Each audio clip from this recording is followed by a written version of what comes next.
Olá, começando mais uma edição do Linha de Frente, o espaço do Grupo Aratu para a gente discutir questões pertinentes à baianidade e também a toda a nação, todo o território nacional. A política é uma dessas principais questões, está na discussão central do nosso dia a dia. Por isso que é importante a gente ter pessoas que nos ajudem a entender, principalmente os bastidores da política brasileira. Eu estou aqui com uma delas, é o deputado federal Capitão Alden.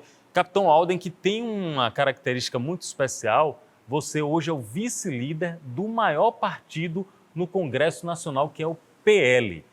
Chegar nesse ponto é uma vitória, não é isso, capitão? Seja bem-vindo no Linha de Frente. Eu que agradeço a oportunidade, muita honra participar desse programa de grande audiência em toda a Bahia, de todo o Nordeste. E com certeza, para mim, é um privilégio enorme poder fazer parte deste que é o maior partido do Brasil, o Partido Liberal. Por conta de muito trabalho, uma atuação cada vez mais coerente com a nossa plataforma política, eu tive essa grata satisfação de ter o presidente Valdemar da Costa Neto me dado essa missão de liderar, de ser vice-líder na Câmara de Deputados, representando a Bahia e o Nordeste naquela casa parlamentar. E isso tudo foi, graças a Deus, muito trabalho. No final de contas, após um ano já de atuação no Parlamento Federal, dos 39 deputados federais, eu fui escolhido como sendo o número 1 de deputado federal mais bem avaliado da Bahia, o segundo do Nordeste mais bem avaliado, e dos 513 deputados do Brasil, eu estou hoje na posição número 50, na 50ª posição de deputado federal mais bem avaliado do Brasil. Então, por conta de todo esse histórico de trabalho, da minha participação na CPI do MST e outras tantas atuações nas comissões, me permitiu, graças a Deus, esse trabalho, estar ocupando esse posto na Câmara. Para um primeiro mandato, é realmente uma performance muito boa. E eu quero falar com o senhor aqui sobre ideologia, porque muita gente chega assim, Pablo, você que conversa com os políticos, está lá com a política, entendendo o dia a dia, você é de esquerda ou de direita? Para essas pessoas eu costumo responder, olha, tem bons pensamentos e boas pessoas na esquerda e na direita. Sim. Só que na política é difícil a pessoa não estar em um lado, não Sim. escolher uma ideologia para seguir. Você é um direita conservador, Alden? Olha, eu acredito que o político precisa ter lado. Essa coisa de ficar em cima do muro, ou simplesmente ser guiado conforme uma tendência ou determinados momentos, você ter uma postura e depois voltar. Eu prefiro ter uma linha muito definida com relação às minhas pautas e aquilo que eu defendo. Então, hoje eu me considero, sim, um conservador. Eu acho que essa questão de ser direita, de ser de esquerda no Brasil é algo que ainda precisa ser construído. Muita gente ainda não sabe o que é ser de direita, o que é ser de esquerda. As pessoas têm algumas percepções mais visíveis em determinado segmento. Ou seja, a direita hoje, mesmo não conhecendo os principais elementos do que é ser de direita, está muito claro. Você defende sempre a vida, você defende leis mais duras contra o criminoso, você defende o direito à legítima defesa e à sua propriedade, você defende, enfim, princípios e garantias fundamentais. O outro lado, e isso historicamente fica demonstrado pelas suas votações, pelas pautas que defende, exemplo, a favor do aborto, em qualquer hipótese, mesmo aquelas fora do que é previsto no Código Penal brasileiro, prevê aí a liberação das drogas como um remédio ou como uma alternativa para frear a criminalidade. E todos os lugares do mundo, pelo menos na maioria dos países em que isso ocorreu, houve um primeiro momento de freada, de redução da criminalidade, mas depois perdeu-se o controle. Então, muitos países que adotaram esse procedimento de liberação das drogas, hoje estão retomando esse maior controle. Então, eu acredito hoje que mesmo a população não entendendo o que é direita e o que é esquerda, está muito claro as pautas que nós defendemos. Você tem uma trajetória profissional ligada à segurança pública, então você sabe muito bem dos desafios da segurança pública e sabe como é a população estar armada ou desarmada. Sim. Você é a favor de posse, porte de armas? Você acha que isso é bom para o país? Olha, eu acredito que essa pauta é uma pauta que tem que ser amplamente discutida com a sociedade, mas pela minha experiência de 22 anos na Polícia Militar da Bahia, eu também sou atirador, participo de torneios, participo de competições nos clubes de tiro e posso lhe afirmar categoricamente, sem ideologia, sem paixão e sem partidarismo político, de maneira técnica, de maneira comprovada, através de ofícios que eu encaminhei para as várias instituições. Quais delas? Exército Brasileiro, Polícia Federal, aqui na Superintendência da Bahia, e a própria SSP. O que normalmente costuma se falar com relação à posse e o porte de armas de fogo? Que as armas de fogo são responsáveis pelo aumento da violência no país. Esse discurso, inclusive, está na mídia aí. E grande parte da mídia, não toda ela, nem toda a imprensa, mas parte da imprensa, atribui sempre todas as mortes, ou a maioria delas, ao emprego de arma de fogo, que não é mentira. Só que o que não é verdade? O que é que não procede com a informação que é dita por aí? Eu vou partir de uma análise objetiva e oficial.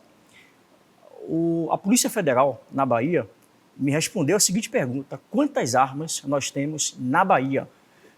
Segundo o cadastro de armas, 166 mil armas cadastradas na Bahia.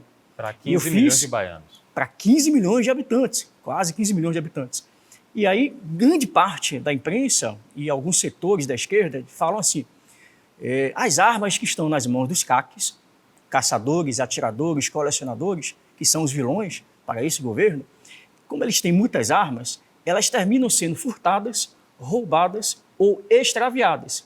Estas voltam contra eles mesmos ou voltam contra a população e, pior, para na mão do crime organizado que as utiliza contra a própria polícia. Eu já ouvi essa análise. Então, e acreditei nessa análise. E essa é uma grande falácia. E eu digo que é uma falácia porque os números falam por si só. O que é que eu disse? Temos 166 mil armas cadastradas na Bahia. E eu perguntei à Polícia Federal, destas armas, 166 mil armas, quantas delas foram furtadas, roubadas ou extraviadas nos últimos 5 anos? Sabe qual foi a resposta? 98 armas nos últimos 5 anos. Quando eu vou para o Exército Brasileiro, que aí sim são responsáveis pela fiscalização de produtos controlados, em especial os atiradores, caçadores, colecionadores, aí eu perguntei, quantos atiradores nós temos na Bahia? Ativos, 28 mil ativos somente na Bahia. No último recadastramento, autorizado e determinado pelo Ministério da Justiça, 99,8% das armas em todo o Brasil foram recadastrados. Então, cai por terra aquela ideia de que as armas que pertencem aos CACs estariam roubadas, furtadas ou extraviadas ou na mão do crime organizado. Todas elas foram recadastradas, quase 1 milhão de armas, 99% foram recadastradas. Ou seja, foram apresentadas à autoridade competente a arma e as suas documentações. Aqui na Bahia, de 28 mil CACs, mais de 25 mil foram recadastradas. Agora, então, quando você me fala assim, eu estou me perguntando, de onde vêm as armas que estão no crime organizado? E são armas potentes, até, você pode falar melhor, até mais do que as polícias usam. Muito simples. De fato, grande parte das mortes violentas, dos homicídios com utilização de arma de fogo, elas são altas. Mas a grande maioria não foram praticadas com armas de origem legal, ou seja, armas que estão nas mãos de cidadãos de bem, que passaram por todo um processo que não é fácil, são várias etapas, antecedentes criminais, exames psicológicos, o próprio exame prático, que você tem que fazer um curso, enfim, é uma grande etapa que não é fácil. Então, grande parte dessas armas vem de um país que, infelizmente, não tem as suas fronteiras muito bem guardadas. Hoje eu tenho cerca de 220 mil homens no Exército Brasileiro. Somando aí todas as forças armadas, Exército, Marinha e Força Aérea, eu não tenho mais do que 400 mil homens para cuidar de todo um país com tamanho continental como o nosso, com muitas fronteiras, são mais de 10 países que fazemos fronteira, e nós não temos efetivo suficiente para garantir que estas regiões sejam devidamente ocupadas. Então, respondendo objetivamente, grande parte das armas que estão atreladas, que estão relacionadas à prática de homicídios, as chamadas mortes violentas, são com armas de origem não legal, armas que não são compradas em lojas e que não estão, portanto, nas mãos de cidadãos de bem. Estamos conversando aqui com o capitão Alden, ele é vice-líder do Partido Liberal, o maior partido da Câmara dos Deputados, e ele também é membro titular das comissões de Segurança Pública e das comissões de Educação. É membro suplente também da Comissão de Direitos Humanos. Tá? Eu estou acompanhando aqui seu trabalho e recebi da sua assessoria um volume com quase 80 páginas, é muito volumoso mesmo, com algumas das ações que você tem no seu mandato, no seu primeiro ano de mandato. E recentemente você protocolou uma proposta de aumentar a pena para denunciação caluniosa. Eu queria que você explicasse o que é isso, porque eu sei que muita gente vai achar que você está contra a Maria da Penha. Sim. É bom até explicar, é bom detalhar. Você é contra a Lei Maria da Penha, Alden? Olha só, hoje nós temos grandes avanços na legislação no que tange a proteção das mulheres. Nós sabemos que, infelizmente, há uma tendência no Brasil ainda de muitos crimes relacionados à violência doméstica e especialmente praticado contra mulheres. Então, a gente precisa realmente criar uma cultura de paz, precisa realmente rever alguns posicionamentos que podem, obviamente, culminar numa maior prática de atos de violência contra as mulheres. E eu atribuo a isso a desfragmentação familiar. Isso tem crescido a todo momento, a perda de referências familiares, princípios e valores que vão se perdendo com o tempo. Então, tudo isso, somado, faz com que cada vez mais a família, que é a principal instituição, deveria ser a principal instituição sagrada, ela se mantivesse numa forma mais harmoniosa. Então, não sou contra a Lei Maria da Penha, muito pelo contrário, eu acho que ela tem pontos importantíssimos que faz com que a mulher ela possa, de fato, ter acesso à justiça, ter acesso a mecanismos de proteção. Esse é um ponto.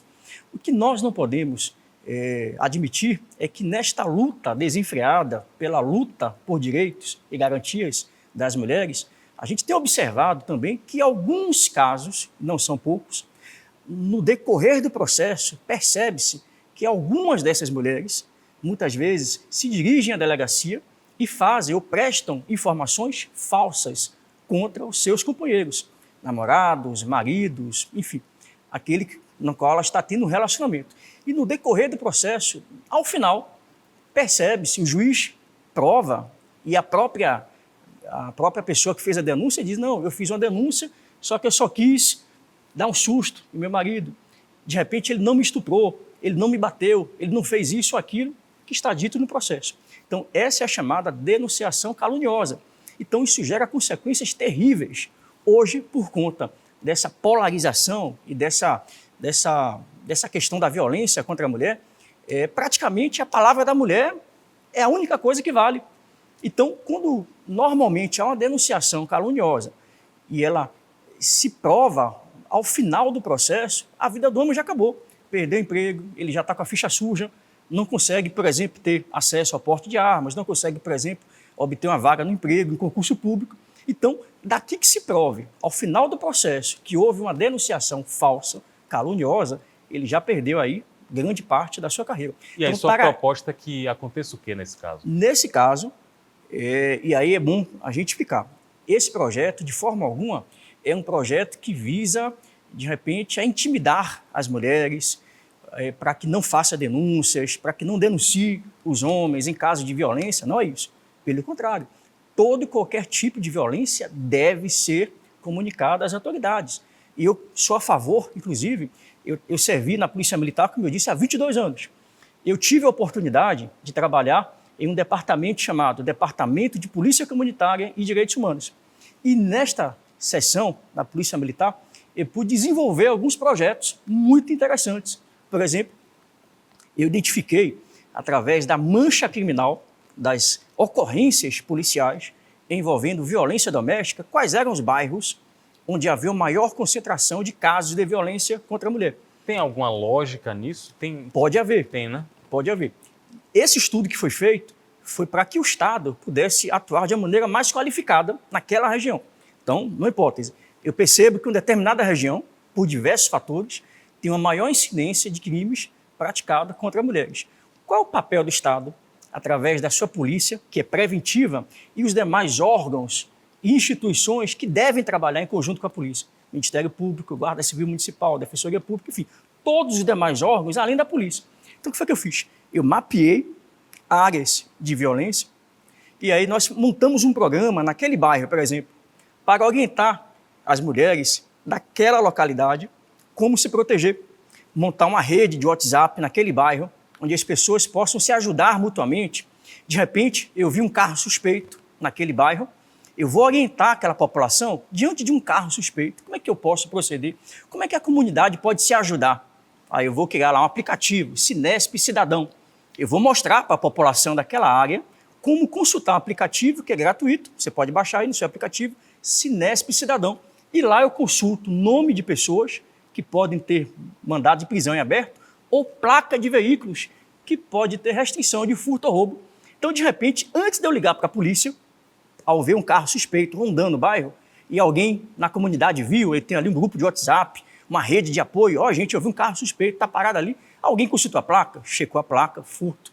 Polícia Militar tem um veículo aqui parado, constamos no sistema, checamos, tem furto, tem roubo, tem indivíduos em atitude suspeita, tem uma tatuagem, tem alguém que está armado com um revólver, com a pistola, ou seja, é um conjunto de ações que vão ajudar aquela população, aquela comunidade a se tornar menos vítima do crime da violência. Então, esse é o caso da atuação contra a violência doméstica.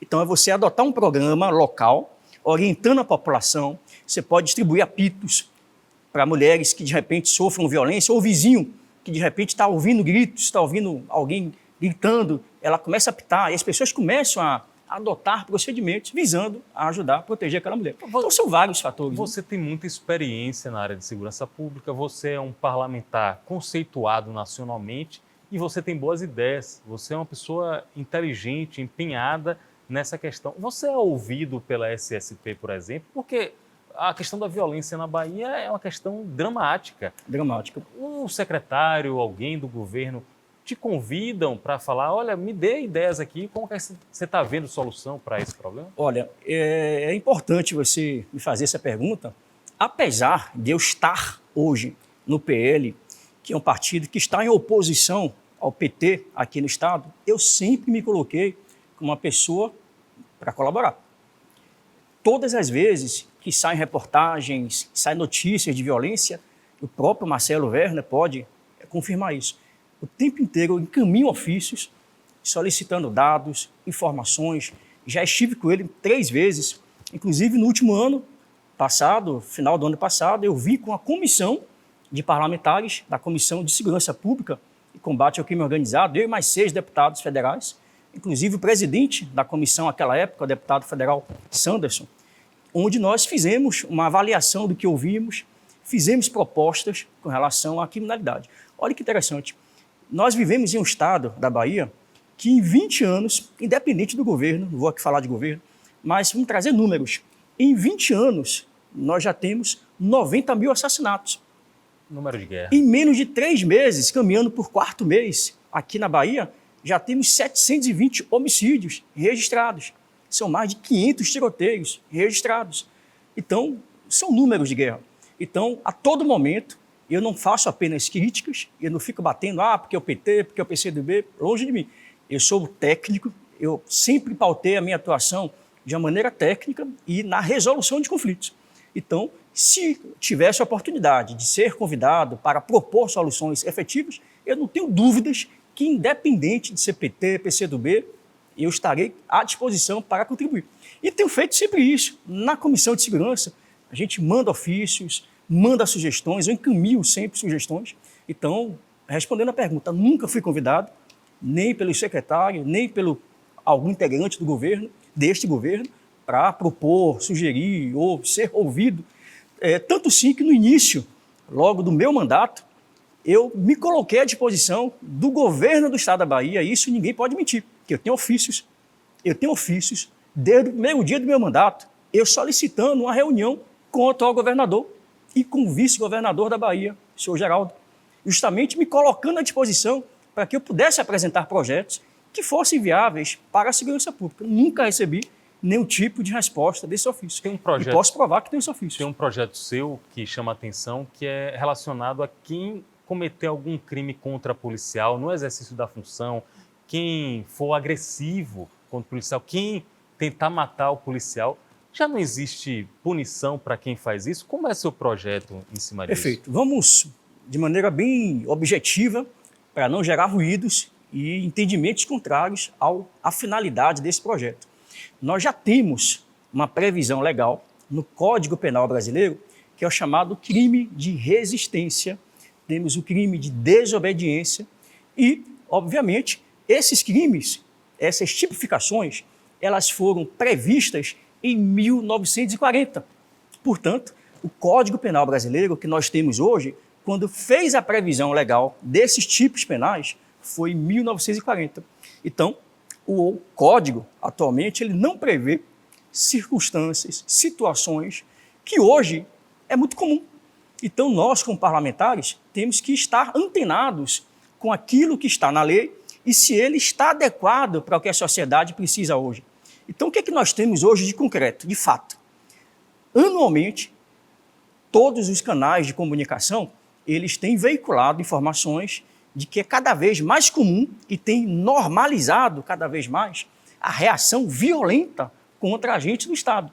Pessoas que durante o processo de abordagem policial, que resistem àquela abordagem, tomando a arma do policial, usando a arma do policial contra ele e desferindo disparos contra civis ou até outras pessoas da guarnição, que muitas vezes, estando com a arma de branca, um facão, uma faca, parte para cima de um dos agentes. Então, nós temos relatos cada vez mais comuns, infelizmente, de pessoas que têm resistido de forma violenta contra a atuação policial.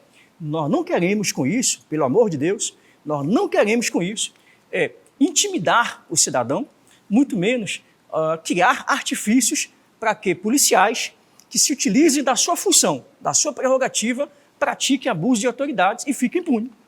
Não. Esse projeto não visa acobertar eventuais policiais que eventualmente possam praticar abuso de autoridade. Aqueles policiais que, no uso da sua função, venham praticar algum tipo de ação que seja considerado abuso de autoridade ou excesso de poder, ele vai responder no foro adequado, vai ser denunciado nas ouvidorias, nas corregedorias e vai sofrer as penalidades previstas. Mas o que nós queremos é que, naqueles casos em que o policial está correto, atuando dentro da lei, e no momento do cumprimento do seu dever, ele tem a sua integridade física ameaçada ou mesmo tentado uma prática violenta contra ele, que ele seja responsabilizado. Hoje, embora exista a previsão legal da resistência, a pena prevista para esse crime é muito insuficiente. Ele não é uma pena que possa dissuadir um comportamento contra a autoridade policial. Então, nós prevemos nessa legislação algumas condutas que poderão agravar a sua pena. Exemplo, nós vemos, eventualmente, indivíduos que fogem da polícia, se utilizam de uma motocicleta, um veículo 4 rodas e fogem em velocidade, expondo terceiros a risco. Se envolvem em outros acidentes, atropelam pessoas e toda essa conduta criminosa, que pode gerar outras consequências, inclusive mortes, tem que ser agravada. Não pode ser simplesmente, eu tentei fugir. Condutas também previstas do tipo, tentou tomar a arma do policial. Está prevista lá como conduta. O indivíduo abordado tentou tomar a arma desse policial e usou especialmente contra aquela autoridade, ele vai ter uma pena agravada. Ou seja, em síntese, nós, além de prever a resistência em si, agravando esta pena, nós especificamos outros comportamentos, outras ações que podem levar, inclusive, para a morte do policial. Capitão Alden, deputado federal pela Bahia, vice-líder do PL na Câmara dos Deputados, nosso convidado aqui no Linha de Frente desta edição. Alden, eu vi algumas declarações suas e me pareceu, eu vou até assumir aqui para você, me pareceu contraditório. Por que um deputado federal é contra o foro privilegiado dos próprios parlamentares? Um instrumento legal que me parece que foi criado até para preservar e zelar pelo mandato, pela autonomia do mandato do deputado. Você é contra mesmo o foro privilegiado ou eu entendi errado? Veja só, nós temos hoje uma situação bastante atípica que está ocorrendo no Brasil. E que situação é essa? Alguns indivíduos que estão ocupando cargos em funções privilegiadas no Poder Judiciário, e especificamente o STF, que tem muitas vezes atuado de uma maneira fora da lei, ao arrepio da lei. Então nós temos autoridades que deveriam zelar pelo cumprimento da legislação, e em especial a Constituição Federal. A Constituição, no seu artigo 53, diz que o parlamentar ele é inviolável.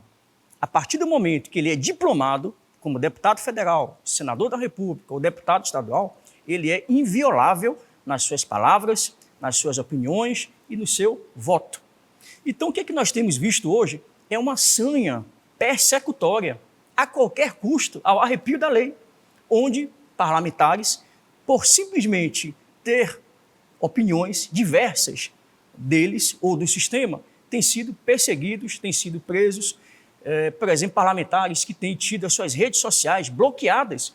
E parlamento, a palavra parlamento vem de parlar, de falar, se comunicar. Como é que eu posso parlar, me comunicar, se não através das redes sociais, que é um recurso largamente utilizado no mundo inteiro? Então, nós entendemos que as redes sociais é uma continuidade desta minha prerrogativa de poder me comunicar, de poder me relacionar com o meu eleitor ou com as pessoas que acompanham ou que têm interesse em acompanhar o meu mandato. Então, na medida em que você vê esta sanha persecutória colocando em risco não só a minha liberdade e a minha atuação enquanto parlamentar, e não apenas nossa, mas de diversas pessoas que, por motivos diversos, por opiniões diversas, também têm sido perseguidas, nós precisamos reavaliar se esse atual modelo de segurança jurídica do parlamentar, se ele está funcionando.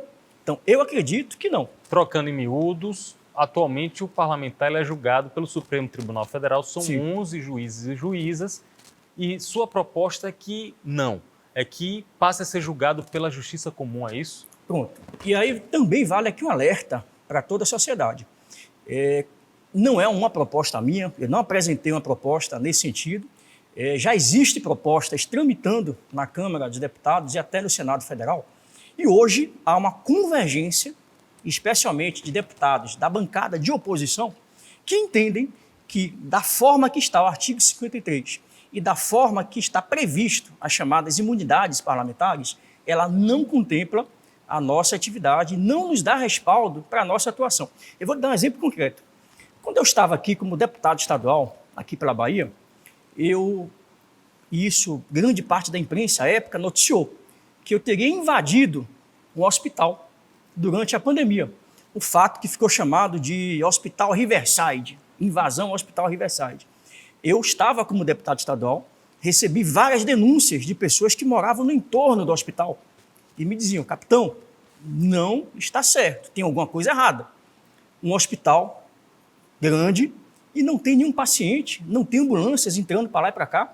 E eu chequei o contrato, 6 milhões de reais, foi um contrato que, a meu ver, à época, foi muito estranho.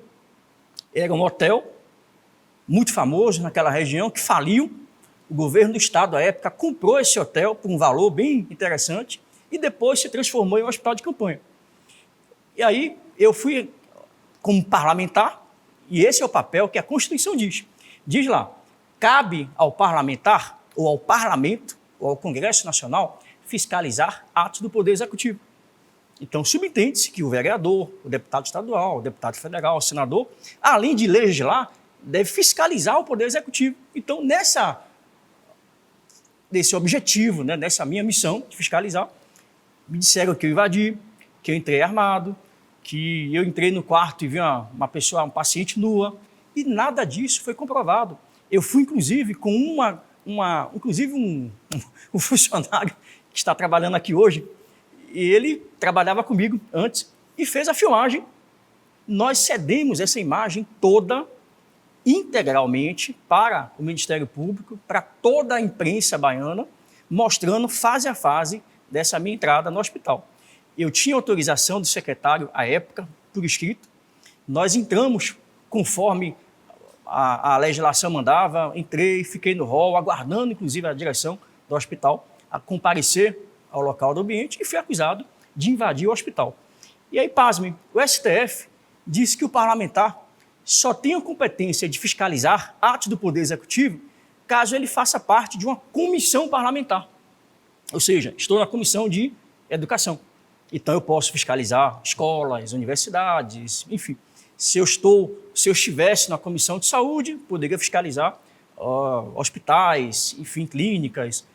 Só que esse não é um entendimento de um juiz. Não é o que a Constituição diz. Diz que o parlamentar pode exercer a atividade de fiscalizar atos do Poder Executivo. Então, a nossa proposta é, além de alterar o foro, nós queremos sim que a questão do foro privilegiado, ele não é para deixar o parlamentar impune a crimes.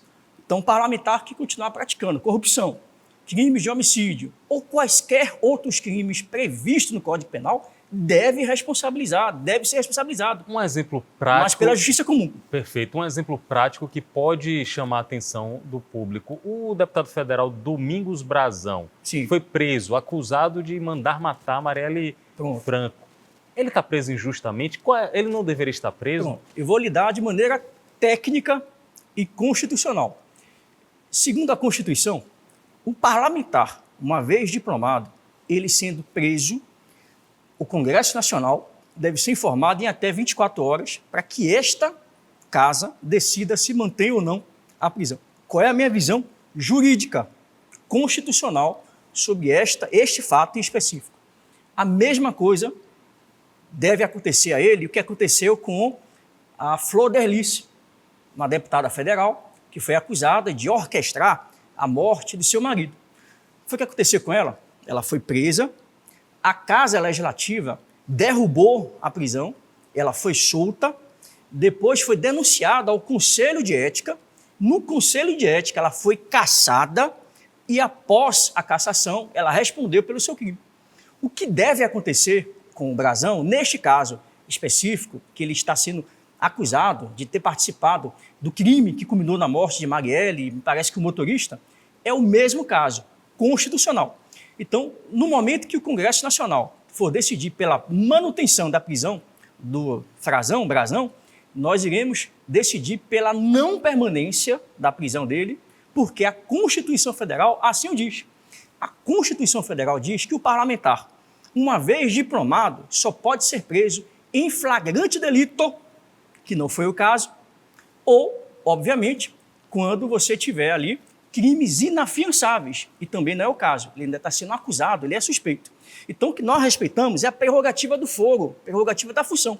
Então, enquanto ele estiver com um parlamentar federal, ele deve ser submetido à casa, para que a casa autorize esta manutenção da prisão. Neste caso, não vai autorizar a prisão, ele será solto, imediatamente será denunciado junto ao Conselho de Ética daquela casa, certamente, restando provado todas essas acusações, poderá ou deverá ser cassado e aí sim responder criminalmente por quaisquer crimes. Não sou a favor de nenhum tipo de utilizar a lei para cobertar crimes. Todo e qualquer cidadão, parlamentar ou não, deve responder de acordo com o Código Penal brasileiro. Inclusive o Conselho de Ética, que é presidido por um baiano, que é o Leur Lomanto. Eu estou com o capitão Alden, você que é do PL, vice-líder do PL, tem muita importância dentro da estrutura do partido, mas você teve um voto recente que foi contra a orientação do partido. Até explicar, o partido dá uma orientação de voto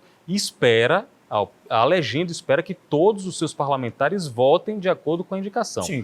O partido deu uma indicação de voto contrária a isenções, incentivos fiscais a empresas montadoras de carros elétricos, como o caso da BYD. Sim. E você votou contra a determinação do partido. Isso gerou um mal-estar. Por que você fez isso? Olha, eu não acredito em mal-estar. Inclusive, é bom, e diga-se de passagem, foi apresentada no final do ano passado uma pesquisa com todos os 513 parlamentares do Congresso Nacional, da Câmara dos Deputados. E eles pegaram as mais de 120 votações que ocorreram em todo o ano passado e analisou como cada parlamentar de todos os partidos votaram. E a partir dessa métrica, dessa análise que foi feita, eu, capitão Alden, obtive 96% de alinhamento com oposição, de alinhamento com o meu partido, com as orientações partidárias. E por que houve 96% de alinhamento e não 100%? Porque em 2 momentos, de mais de 120 votações, eu votei contra a orientação do partido. E nesse caso especificamente, por que eu votei contra? Nós tivemos reunião, a bancada de parlamentares federais, tivemos uma reunião com representantes desta montadora e foi afirmado, foi consolidado, foi prometido para todos os parlamentares que uma vez essa empresa se mantendo na Bahia com os incentivos que ela já teria, ela recontrataria os mais de 10 mil funcionários demitidos por conta do fechamento da Ford. E não somente recontrataria esses 10 mil que haveriam sido demitidos naquela época, mas como apresentaria um cronograma de treinamento e capacitação, inclusive de pessoas locais de Camaçari e no entorno de Camaçari. Então, isso gera emprego. Então, não é o fato de eu estar no PL, ser oposição ao governo do PT aqui na Bahia, que eu vou votar contra a medida que vá de encontro a emprego, geração de emprego. Eu tenho visto um país hoje que cada vez mais tem adotado medidas de aumentar impostos, aumentar taxas, aumentar a tributação. Isso tem gerado desemprego. Olha o que está acontecendo com o Uber. Eu queria saber disso, e outros tantos. Porque tem um projeto de lei de autoria do Executivo que chegou lá e que eu estava falando com o Alex, seu assessor, dizendo eu não entendi por que os motoristas de aplicativo estão contra um projeto que tem na ementa a regulamentação do trabalho do motorista de aplicativo.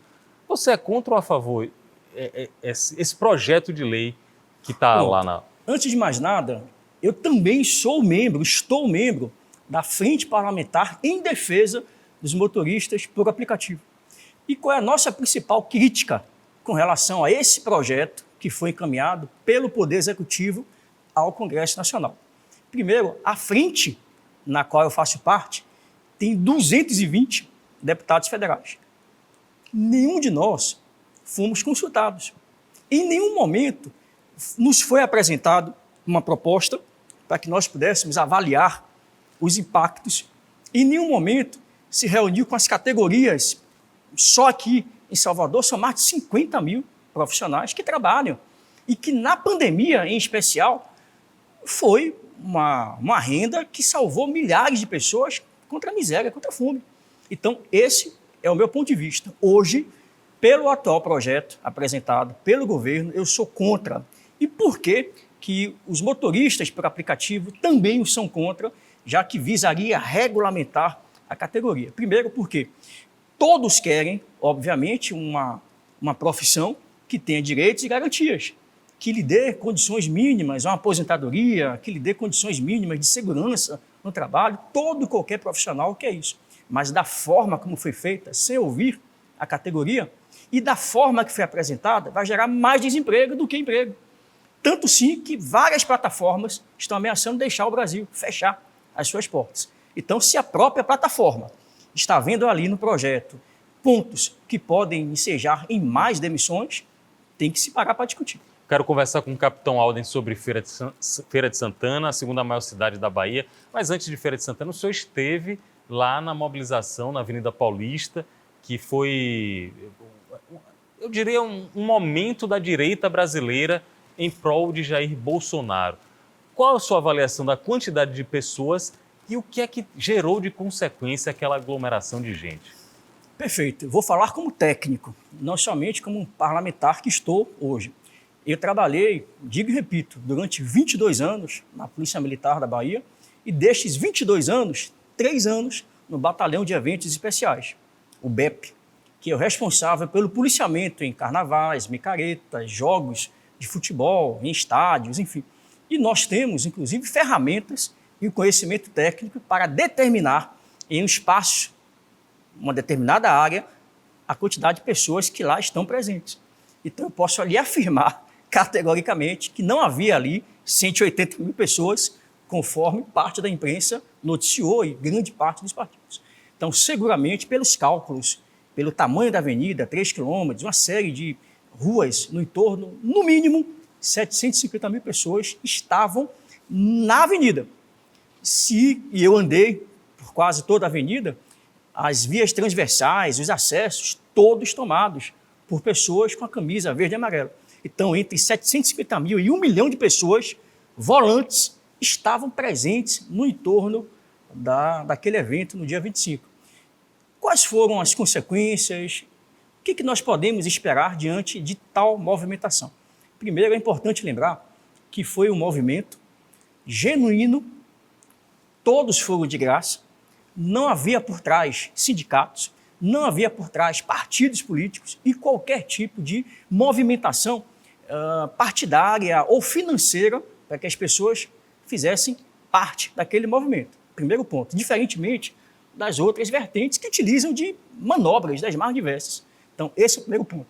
Segundo ponto, foi o primeiro grande movimento pós-eleição de Jair Messias Bolsonaro, que, infelizmente, não teve a sua vitória confirmada. E de um momento de muita tensão, pós-8 de janeiro, muita gente com medo, com receio de voltar às ruas, onde o ato de reunião previsto constitucionalmente está criminalizado.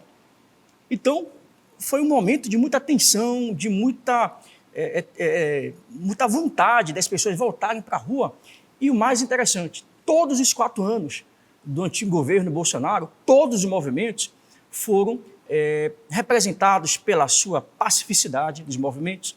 Nunca houve registros dignos demonstrando violência por parte dos frequentadores, idosos, crianças, pessoas de todas as idades, sempre de maneira pacífica. Então, esse movimento do dia 25 demonstrou, mais uma vez, que nós mantivemos e manteremos a nossa conduta em respeito às leis, em respeito à ordem e sempre de forma pacífica. E isso representou, sobremaneira, a força de Jair Messias Bolsonaro, que mesmo tomando pancada, tomando porrada diariamente, ainda consegue mobilizar uma grande multidão. Ele foi conhecido e será reconhecido como o primeiro presidente que, com poucos recursos, e como ele mesmo diz, um deputado do baixíssimo clero chegou à presidência. Hoje, certamente, caso ele não esteja elegível ou se mantenha na condição de inelegível, em 2026, ele será reconhecido como o maior cabo eleitoral da história desse país. E aí um cabo eleitoral que, na sua opinião, pediria voto para quem? Para Michele Bolsonaro, para Tarcísio Freitas? Quem seria a alternativa da direita no caso de Bolsonaro no poder? Olha, todos esses nomes que você citou são nomes proeminentes, têm feito trabalhos muito relevantes nos seus estados, têm história de gestão, têm se mostrado pessoas que têm alinhamentos político-ideológicos com o que nós acreditamos. Hoje, óbvio, nós temos um pensamento de que é o presidente Jair Messias Bolsonaro, o provável candidato a 26. Estamos esperançosos de que até 2026 nós tenhamos uma mudança conjuntural, jurídica, que permita a sua participação no processo, mas em não sendo possível a participação dele, a minha análise nesse momento é de que a Michele Bolsonaro, ela consegue, nesse contexto que estamos vivenciando, captar essas pessoas do movimento conservador e principalmente aqueles que estão em cima do muro, que não são direita, que não são esquerda, o discurso dela, a forma dela falar e provavelmente todos esses personagens que você citou ao lado dela poderia, na minha visão, ter uma possibilidade de chance maior para a eventual campanha. Tanto sim que agora saiu uma pesquisa recentemente e ela pontua muito favoravelmente sem estar fazendo campanha. Então isso é um índice que pode estar se revelando um cenário provável. Antes de 2026 tem 2024 com a eleição importantíssima para os municípios e o nome de Capitão Alden foi colocado aqui como pré-candidato pelo próprio presidente estadual da sigla, o PL. O presidente é João Roma Neto, como pré-candidato à prefeitura de Feira de Santana. Olhando daqui, me parece que é a campanha mais visceral, mais acirrada dos últimos 50 anos em Feira. Você confirma a sua pré-candidatura? Não vai ser difícil demais não, Alden? Veja só, primeiro vamos explicar o contexto do porquê Capitão Alden recebeu esta missão para estar pré-candidato à Feira de Santana. Primeiro, logo no início do nosso mandato, no ano passado, o próprio Jair Messias Bolsonaro, juntamente com Valdemar da Costa Neto, que é o presidente nacional do PL, disse, naquela época, nós iremos, em 2024, dos mais de 5.500 municípios do Brasil, iremos lançar pelo menos 1.500 candidaturas. Essa é a nossa missão para 24. Se vamos ganhar ou não, não sei. Mas em pelo menos 1.500 cidades, das mais de 5.500 pelo Brasil, terão candidatos do PL, candidatos raiz do PL. Por que isso? Nós entendemos, e o próprio Jair Messias Bolsonaro entendeu isso e declarou isso de público, por isso que aqui eu estou falando, que nós tivemos um erro estratégico em 2020, que foi não abraçar a campanha municipal para prefeituras e para vereanças.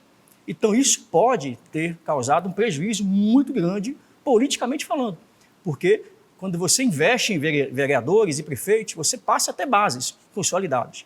Então, não é que nós não precisemos contar só com o voto conservador, o voto de opinião, é importante. Mas também é preciso você ter nomes do PL que passem a assumir cargos e funções de gestão.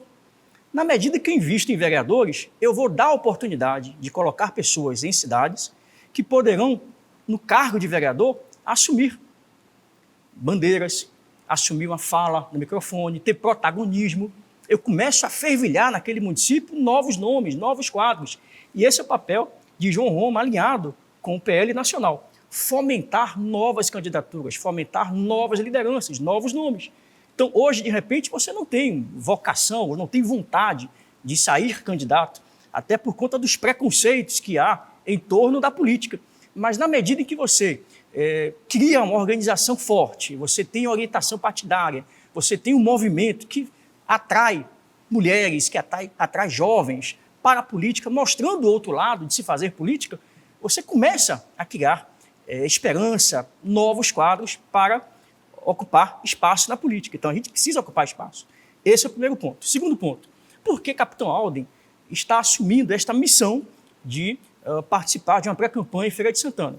Feira de Santana hoje. O que é Feira de Santana hoje para a Bahia e para o Brasil? Tirando as capitais do Nordeste, é a maior cidade do interior do Nordeste.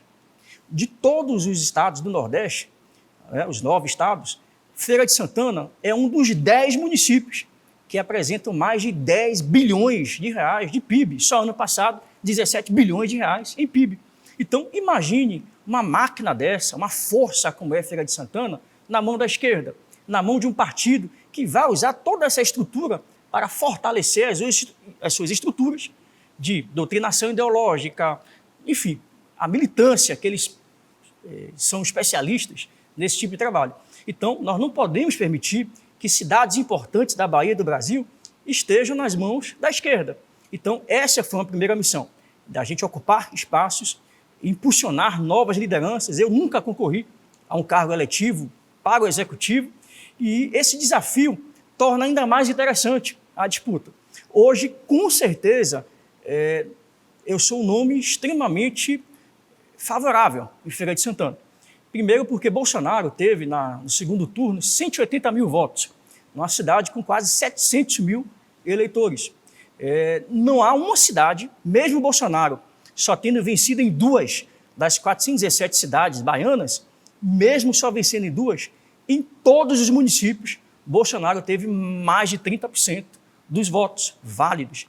Então, você começar uma campanha, uma pré-campanha, com no mínimo 30%, 35% de intenção de votos de conservadores e mais aquele que ele mesmo participando, direcionando, este é meu candidato, não há dúvidas que o PL demonstra força, demonstra capilaridade e uma possibilidade de um eventual segundo turno ou de já no primeiro turno, a depender da cidade, do trabalho que seja feito, uma eventual vitória. Então, esse é o motivo que me levou a concorrer, neste momento, à Feira de Santana. Está muito bem explicado. Antes de terminar nossa entrevista, uma boa entrevista com o Capitão Alden, conservador de direita, deputado federal. Entre os 39 baianos que estão na bancada federal, ele está no grupo dos 5 mais bem avaliados, é considerado deputado 5 estrelas pelas avaliações. Antes de terminar, eu queria fazer uma pergunta, se você puder ser conciso, Sim. Eu vou agradecer.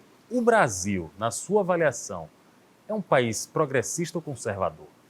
Olha, eu não tenho dúvidas de que o Brasil, com mais de 200 milhões de habitantes, é um povo, são pessoas, são uma grande parte da população conservadora. E longe de dizer que é de direita ou que é de esquerda. As pessoas no Brasil não têm essa concepção do que é direita ou o que é esquerda, mas todas as pesquisas que são feitas e divulgadas por grande parte da imprensa com temas sensíveis, por exemplo, aborto. A maioria da população, em todas as pesquisas, é contrário ao aborto. Então, a visão daqueles que acreditam na vida desde a sua concepção é um princípio, é um pensamento conservador. Grande parte da população, por mais que grande parte da imprensa e alguns partidos de esquerda tentem demonizar a arma de fogo, mais da metade da população brasileira é a favor da autodefesa, da defesa da propriedade. E isso ficou claro no nosso referendo, né, que decidiu a Bahia, 55% da população baiana votou a favor pela continuidade da comercialização de armas de fogo e munição. E em todo o Brasil, mais da metade da população se manteve a favor da comercialização de armas. Isso é um princípio conservador. Então, eu dei 2 exemplos, poderia dar outros, de que demonstram de que a população brasileira, ela é sim, é a favor de princípios, ela respeita a religião cristã, elas defendem princípios e garantias fundamentais, ela é a favor de uma pena mais dura para o bandido, para o criminoso, e isso é o princípio conservador.